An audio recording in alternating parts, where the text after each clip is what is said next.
अगर मैं 20 साल की उम्र में कुछ समझता तो ये भागती दौड़ती खुशियों के पीछे नहीं जाता, बल्कि कुछ गहरे की तलाश करता। जीवन की इस भाग दौड़ में हम अक्सर बाहरी सुखों के पीछे भागते हैं, लेकिन क्या ये असली खुशी है? क्या ये हमें संतोष दे सकती है? शायद नहीं। हमें अपने अंदर झांकने की जरूरत है, अपने अस्तित्व के गहरे अर्थ को समझने की जरूरत है। जीवन का असली मकसद क्या है? क्या हम सिर्फ बाहरी चीजों में खुशी ढूंढ सकते हैं, या फिर हमें अपने अंदर की शांति और संतोष की तलाश करनी चाहिए? ये सवाल हमें सोचने पर मजबूर करते हैं। युवा सिद्धार्थ भी इन्हीं सवालों से जूझ रहे थे। एक महल के बीचों बीच ऐशो आराम से घिरे हुए रहते थे युवा सिद्धार्थ। उनकी जिंदगी बिल्कुल वैसी ही परफेक्ट थी जैसी दिखती थी या शायद दिखाई देती थी। लेकिन इस चमक दमक वाली राजसी जिंदगी के नीचे उनके अंदर एक तूफान उठ रहा था। उनकी जिंदगी में सब कुछ था, धन, ऐश्वर्य, परिवार, लेकिन फिर भी उन्हें एक खालीपन महसूस होता था। ये खालीपन उन्हें अंदर से खा रहा था। वो सोचते थे, क्या यही जीवन है? क्या यही असली खुशी है? इस चमक दमक वाली जिंदगी के बावजूद सिद्धार्थ को एक गहरा खालीपन महसूस होता था। वो गहराई से सोचते, मेरे वजूद का मकसद क्या है? दुख क्यों है? ये सवाल उन्हें दिन रात परेशान करते थे। ऐशो आराम के बावजूद सिद्धार्थ को एक खालीपन महसूस होता था। वो गहराई से सोचते, मेरे वजूद का मकसद क्या है? दुख क्यों है?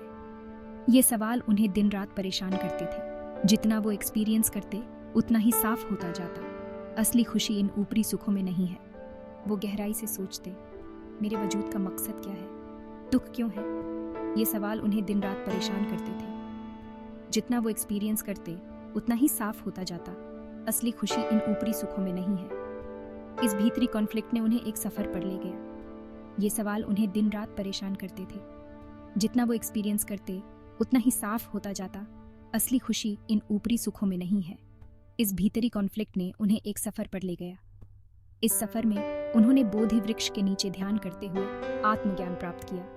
जितना वो एक्सपीरियंस करते उतना ही साफ होता जाता, असली खुशी इन ऊपरी सुखों में नहीं है। इस भीतरी कॉन्फ्लिक्ट ने उन्हें एक सफर पर ले गया। इस सफर में उन्होंने बोधि वृक्ष के नीचे ध्यान करते हुए आत्मज्ञान प्राप्त किया, और फिर बुद्ध ने अपनी ज्ञान की रोशनी से दुनिया को प्रकाशित किया। इस भीतरी कॉन्फ्लिक्ट ने उन्हें एक सफर पर ले गया। इस सफर में उन्होंने बोधि वृक्ष के नीचे ध्यान करते हुए आत्मज्ञान प्राप्त किया, और फिर बुद्ध ने अपनी ज्ञान की रोशनी से दुनिया को प्रकाशित किया। उनके अनुयायियों ने उनके उपदेशों से शांति और सच्ची खुशी पाई। इस सफर में उन्होंने बोधि वृक्ष के नीचे ध्यान करते हुए आत्मज्ञान प्राप्त किया, और फिर बुद्ध ने अपनी ज्ञान की रोशनी से दुनिया को प्रकाशित किया। उनके अनुयायियों ने उनके उपदेशों से शांति और सच्ची खुशी पाई। बुद्ध ने हमें सिखाया कि असली खुशी बाहरी चीजों में नहीं, बल्कि हमारे अंदर है। और फिर बुद्ध ने अपनी ज्ञान की रोशनी से दुनिया को प्रकाशित किया। उनके अनुयायियों ने उनके उपदेशों से शांति और सच्ची खुशी पाई। बुद्ध ने हमें सिखाया कि असली खुशी बाहरी चीजों में नहीं, बल्कि हमारे अंदर है। हमें अपने अंदर की शांति और संतोष की तलाश करनी चाहिए। उनके अनुयायियों ने उनके उपदेशों से शांति और सच्ची खुशी पाई। बुद्ध ने हमें सिखाया कि असली खुशी बाहरी चीजों में नहीं, बल्कि हमारे अंदर है। हमें अपने अंदर की शांति और संतोष की तलाश करनी चाहिए। यही असली खुशी है, यही सच्चा सुख है। बुद्ध ने बोधि वृक्ष के नीचे ध्यान करते हुए आत्मज्ञान प्राप्त किया। उन्होंने हमें सिखाया कि असली खुशी बाहरी चीजों में नहीं, बल्कि हमारे अंदर है। हमें अपने अंदर की शांति और संतोष की तलाश करनी चाहिए। यही असली खुशी है, यही सच्चा सुख है। बुद्ध ने हमें सिखाया कि असली खुशी बाहरी चीजों में नहीं, बल्कि हमारे अंदर है। हमें अपने अंदर की शांति और संतोष की तलाश करनी चाहिए। यही असली खुशी है, यही सच्चा सुख है। उनके उपदेशों ने दुनिया भर में लोगों को शांति और सच्ची खुशी का मार्ग दिखाया। उनके उपदेशों ने दुनिया भर में लोगों को शांति और सच्ची खुशी का मार्ग दिखाया। आज भी उनके उपदेश हमें सिखाते हैं कि असली खुशी बाहरी चीजों में नहीं, बल्कि हमारे अंदर है। हमें अपने अंदर की शांति और संतोष की तलाश करनी चाहिए।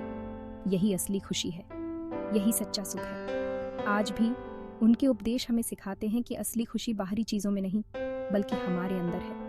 हमें अपने अंदर की शांति और संतोष की तलाश करनी चाहिए। यही असली खुशी है, यही सच्चा सुख है। बुद्ध के उपदेश आज भी हमारे जीवन में प्रासंगिक हैं और हमें सही मार्ग दिखाते हैं। बुद्ध के उपदेश आज भी हमारे जीवन में प्रासंगिक हैं और हमें सही मार्ग दिखाते हैं। हमें अपने अंदर की शांति और संतोष की तलाश करनी चाहिए। यही असली खुशी है, यही सच्चा सुख है। बुद्ध ने हमें सिखाया कि असली खुशी बाहरी चीजों में नहीं बल्कि हमारे अंदर है। बुद्ध ने हमें सिखाया कि असली खुशी बाहरी चीजों में नहीं बल्कि हमारे अंदर है। हमें अपने अंदर की शांति और संतोष की तलाश करनी चाहिए। यही असली खुशी है, यही सच्चा सुख है। उनके उपदेशों ने दुनिया भर में लोगों को शांति और सच्ची खुशी का मार्ग दिखाया।